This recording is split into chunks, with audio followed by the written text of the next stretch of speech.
दोस्तों, आज हम आप सबको गौ माता की कथा सुनाने जा रहे हैं। गौ माता की पूजा करने और उन्हें खाना देने से हमारे कौन से कार्य पूर्ण हो जाते हैं।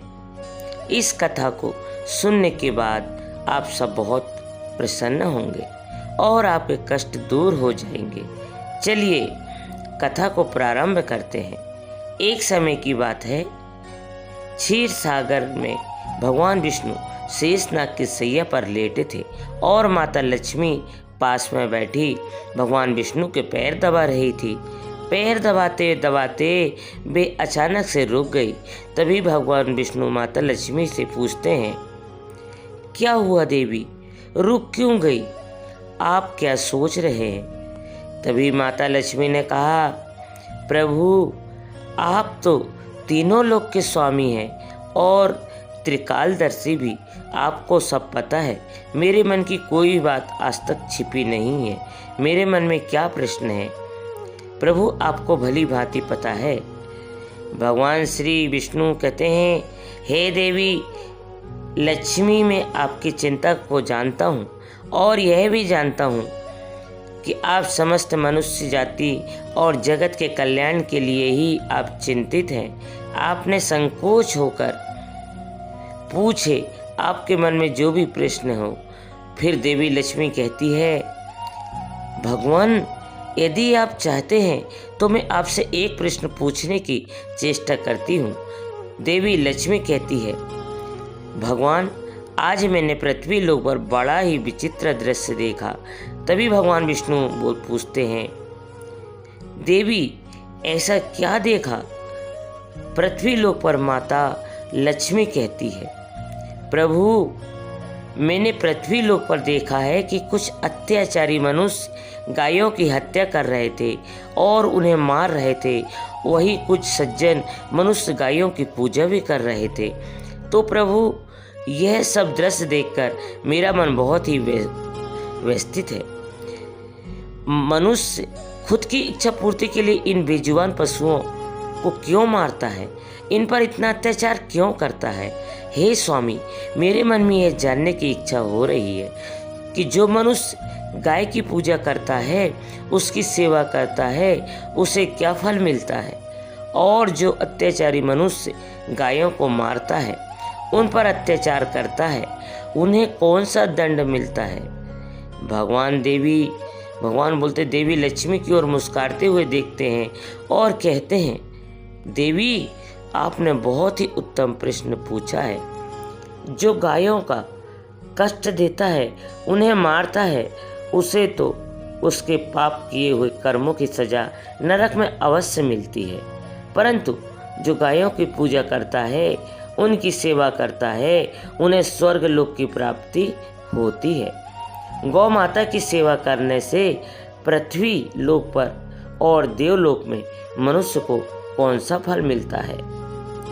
देवी मैं आपको एक कथा के माध्यम से आपको समझाता हूँ। हे देवी, आप इस कथा को ध्यान से सुने। इस कथा को जो भी मनुष्य सुनता है, उसके समस्त कष्ट और पाप नष्ट हो जाते हैं। उसे धन धान्य वैभव और कीर्ति की प्राप्ति होती है और मृत्यु के बाद वह मनुष्य देवलोक में निवास करता है। देवलोक में निवास करता है, लोक में जाता है। माता लक्ष्मी कहती है, प्रभु यह मेरे सौभाग्य है कि यह कथा आपके द्वारा मुझे सुनने को मिल रही है। भगवान कथा को प्रारंभ करते हैं। कहते हैं, प्राचीन समय की बात है, भूलोक पर पृथ्वी विवस्वान वंश में एक मनु नाम के राजा, जो महाराज धर्म का बड़ा पालन करने वाले गुणवान, चरित्रवान तथा महापराक्रमी थे। उन्होंने शांति और धर्म पूर्वक अपनी प्रजा और राज्य का पालन किया और अपनी प्रजा को सदैव ही सभी तरह से सुखी रखा। उनकी प्रजा सदैव उनसे तुष्ट रहती थी। कुछ दिन बाद राजा मनु की शादी राजकुमारी शत्रुपा से हो जाती है। महाराज मनु अपनी पत्नी शत्रुपा के साथ प्रसन्नता पूर्वक अपना वैवाहिक जीवन व्यतीत कर रहे थे, किंतु कुछ वर्षों बीत जाने के बाद महाराज को अपने उत्तराधिकारी की चिंता सताने लगी, क्योंकि महारानी के गर्भ से कोई संतान नहीं हुई। तब महाराज मनु अकेले और एकांत में बैठकर सोचने लगे कि मैंने कभी कोई पाप भी नहीं किया है और मैंने मुनियों की सेवा की है, धर्मपूर्वक राज्य भी चला रहा हूँ, उसके बाद भी मुझे पुत्र की प्राप्ति नहीं हो रही है। मैंने अनजाने में ऐसा कौन सा पाप कर दिया है। इतना सोचकर वे बहुत चिंतित हो गए। फिर उनके मन में एक विचार आया कि इस समस्या में समाधान केवल गुरु वशिष्ठ जी ही कर सकते हैं और वे मुझे मेरे दोस्त के बारे में बताएंगे और संतान प्राप्ति के लिए कोई मार्ग बताएंगे। इतना सोचकर राजा मनु और रानी शत्रुपा के साथ गुरु वशिष्ठ जी के आश्रम पर पहुंच गए। आश्रम पर वशिष्ठ जी नित्य कर्म करके ध्यान लीन में बैठे थे। उसी समय राजा मनु रानी के साथ उनके पास पहुंच जाते हैं और उनका दर्शन करते हैं। राजा मनु और रानी ने गुरु वशिष्ठ के चरण स्पर्श किए और आशीर्वाद प्राप्त किया। गुरु वशिष्ठ ने उनका कुशल मंगल पूछते हुए उन्हें आशीर्वाद दिया। फिर वशिष्ठ जी कहते हैं, हे राजन, कुशल मंगल तो है ना? आप और महारानी का आज अचानक वन में मेरी कुटिया में पधारने की ऐसी क्या आवश्यकता पड़ गई है? किस कारण से एक महान राजा को अपने राज्य छोड़कर इस वन में आना पड़ा? विश्वान कुल के सभी राजा महाराजा अपनी उम्र के अंतिम दिनों में अपना राज्य अपने उत्तराधिकारियों को सौंपकर तपस्या में करने के लिए वन में जाते हैं, किंतु आप तो अभी भी नवयुवक हैं।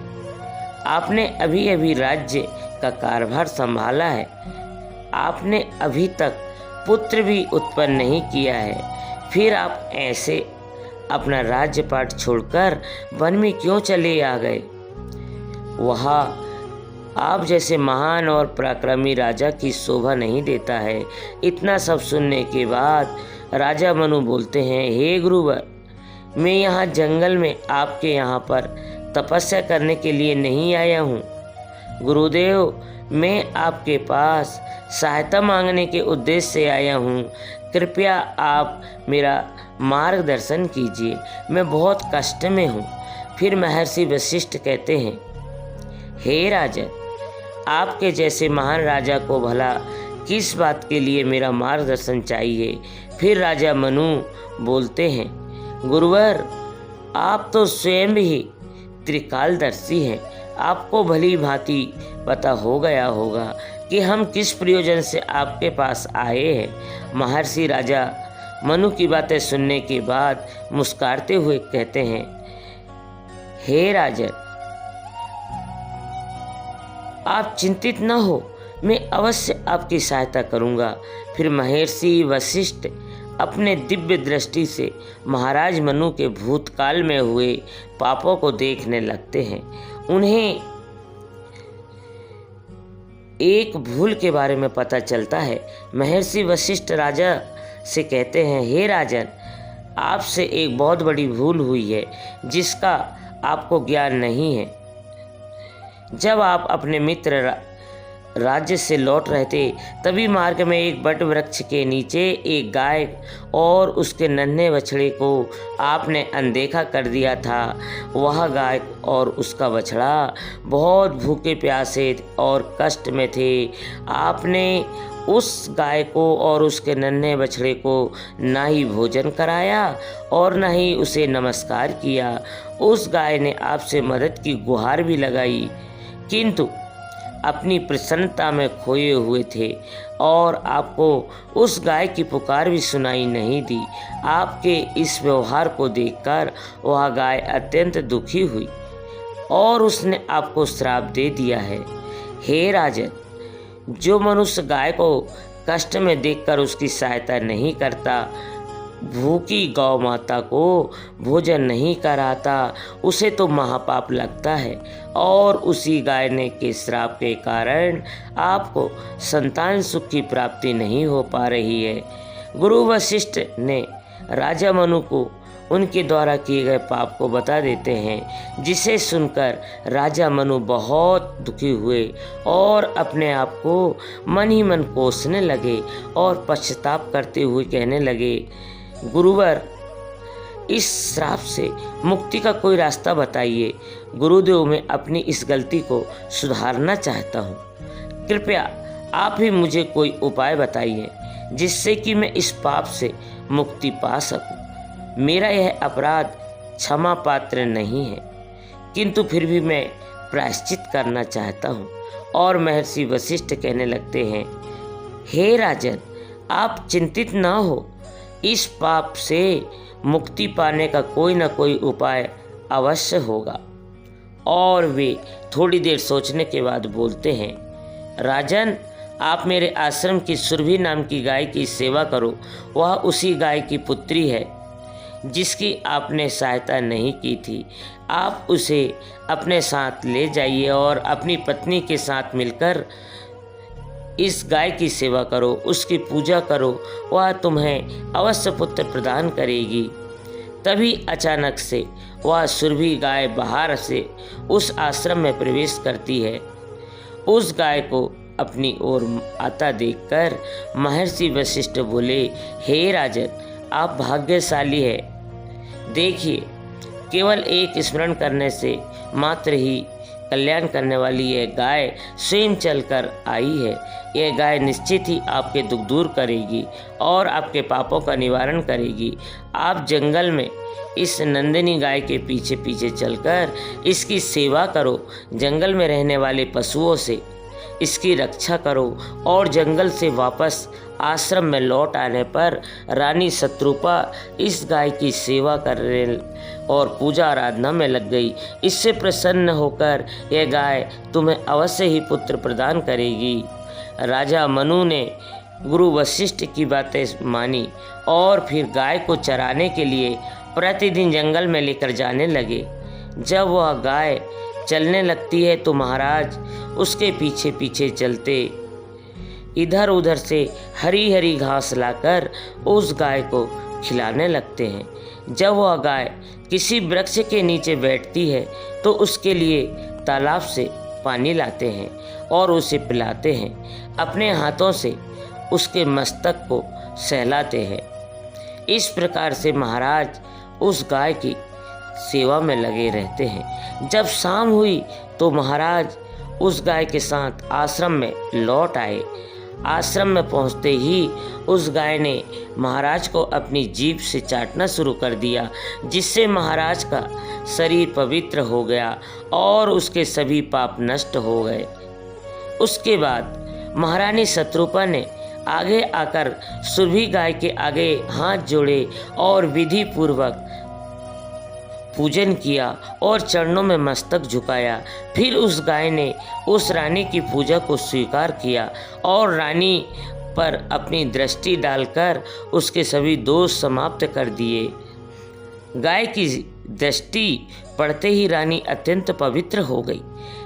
इस प्रकार से राजा मनु को उस गाय की सेवा करते 30 दिन बीत गए। फिर 21वें महाराज जब गाय को लेकर जंगल में गए तो वह गाय चराते चराते कैलाश पर्वत पर चली गई। उसके पीछे पीछे राजा मनु भी चले गए। वहाँ उस पर्वत पर खड़े होकर वह कैलाश पर्वत की सुंदरता को एकटक निहार रहे थे। इतने में ही अचानक से एक सिंह ने आकर उस गाय को बलपूर्वक दबोच लिया। राजा को उस सिंह के आने की आहट तक नहीं मालूम हुई। गाय ने जोर से कहा, महाराज मेरी रक्षा करो। राजा मनु ने गाय की तरफ देखा। सुरभि गाय की आंखों से आंसुओं की धारा बह रही थी, जिसे देखकर महाराज व्यथित हो उठे और उन्होंने तुरंत ही अपना वाल निकाला और धनुष की डोरी पर रखा और उस शेर को मारने के लिए खींची। उसी समय उस शेर ने महाराज की तरफ देखा। उस शेर की दृष्टि पड़ते ही महाराज का शरीर जैसे बर्फ की तरह जम गया वो उनकी शक्ति छीन हो गई, उनका सारा बल शून्य हो गया। अब तभी उस सिंह ने गर्जना भरी आवाज़ में कहा, हे राजन, मेरे ऊपर प्रहार करना तुम्हारे बस की बात नहीं है, क्योंकि भगवान भोलेनाथ मेरी ही पीठ पर पैर रखकर नंदी पर विराजमान होते हैं, इसलिए तुम मुझे मारने की चेष्टा मत करो। अगर तुम मुझे मारने की कोशिश करोगे तो निष्फल रहोगे। अब तुम यहाँ से लौट जाओ। विधाता ने इस गाय को आज मेरे भोजन नियुक्त किया है, इसलिए तुम इनमें दखल देने की कोशिश मत करो। मैं जानता हूँ तुम सूर्यवंश में जन्मे इस राजा मनु हो।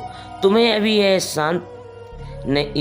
ज्ञान नहीं है, इस कैलाश पर्वत पर भगवान भोलेनाथ की माया फैली हुई है, इसलिए तुम यहाँ से तुरंत ही यहाँ से चले जाओ।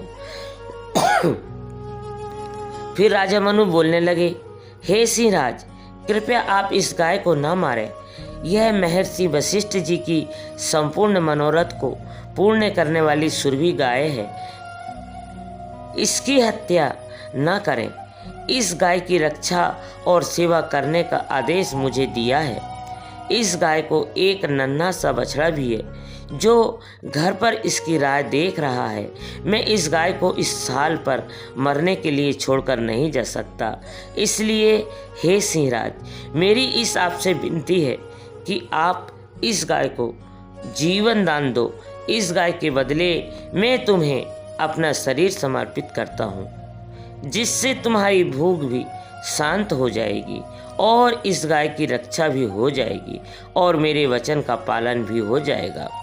साथ ही गौरक्षा के लिए प्राण त्यागने से मुझे उत्तम गति की प्राप्ति होगी। इतना कहकर महाराज मनु उस सिंह के सामने हाथ जोड़कर बैठ गए और आंखें बंद करके फिर अचानक से राजा के कानों में आवाज आई, पुत्र उठो, मैं तुम्हारी सेवा में अत्यंत प्रसन्न हूँ। यह सुनकर महाराज उठ खड़े हुए और उन्होंने अपने सामने उस गाय को देखा। वह शेर कहीं दिखाई नहीं दे रहा था। तब वह सुरभि गाय राजा से कहने लगी, राजन, यह सब मेरी ही माया रची हुई थी। मैं तुम्हारी परीक्षा ले रही थी। तुम अपने प्राण देने के लिए तैयार थे, इसलिए मैं तुम पर बहुत प्रसन्न हूँ। अब तुम मुझसे कोई भी वरदान मांगो, जो तुम्हारी मनोकामना है वह कहो, मैं अवश्य पूर्ण करूँगी। महाराज मनु कहते हैं, हे गौ माता, मेरे मन में जो इच्छा है वह आप ही भली भांति जानती है। कृपया मुझे पुत्र प्राप्ति का वरदान दीजिए, मेरी यह कामना है। फिर उस गाय ने कहा, हे बेटा, तुम पत्ते के दाने में मेरा दूध लेकर उसका पान करो, इससे तुम्हें अत्यंत बुद्धिमान और गुणवान पुत्र की प्राप्ति होगी। महाराज दिलीप कहने लगे, हे राजन, अब आप मेरे साथ आश्रम पर चलिए और मैं आपकी पूजा आराधना करके तथा मैं अनुष्ठान को पूरा करके आपके अमृत सामान दूध का पान करना चाहता हूँ। इसके बाद राजा मनु उस गाय को साथ लेकर आश्रम चले गए। आश्रम में पहुँचने पर महारानी शत्रुपा ने आगे आकर उस गाय का पूजन किया। तब उस गाय ने कहा, हे महारानी, आप मुझे स्पर्श करें, आपको अत्यंत गुणवान और विद्वान पुत्र की प्राप्ति होगी। फिर महारानी ने गाय को स्पर्श किया। महाराज और महारानी ने उस गाय की विधिवत पूजा आराधना की और उनके अमृत सामान दूध को प्रसाद समझकर ग्रहण किया। महर्षि वशिष्ठ कहने लगे, हे राजन, अब आप अपने आप से मुक्त हो चुके हैं। तुम्हारी मनोकामना अवश्य पूर्ण होगी। जो भी मनुष्य गाय की सेवा करता है, उसे भोजन कराता है, उसकी पूजा करता है, उसके सभी काम सफल होते हैं। जो भी गाय की रक्षा करता है, उसकी कभी दुर्गति नहीं होती है। मृत्यु के बाद वह देवलोक में जाता है और भगवान के दर्शन करने का सौभाग्य उसे प्राप्त होता है। जो मनुष्य गाय का दूध पीता है वह सभी रोगों से दूर रहता है। जो गाय का दान करता है उसे मोक्ष की प्राप्ति होती है।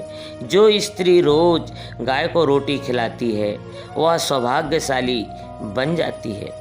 गाय के समस्त पापों का नाश करने वाली और सभी मनोरथ को पूर्ण करने वाली है, अतः सदैव इसकी रक्षा और पूजा करनी चाहिए। इतना करने से ही मनुष्य के सभी कार्य सफल होते हैं, उसकी दरिद्रता और गरीबी समाप्त हो जाती है। फिर भगवान विष्णु कहते हैं, हे देवी लक्ष्मी, इस प्रकार से महाराज मनु द्वारा गाय की सेवा करने से उन्हें 2 पुत्र और 3 कन्याओं की प्राप्ति हुई। मित्रों, आप भी प्रतिदिन गाय की सेवा करें, गाय की रोटी खिलाएं, गाय के इन पापियों से रक्षा करें, आपके भी सभी कार्य सफल होंगे। आपको यह कथा कैसी लगी कमेंट करके जरूर बताएं। गौ माता की जय हो।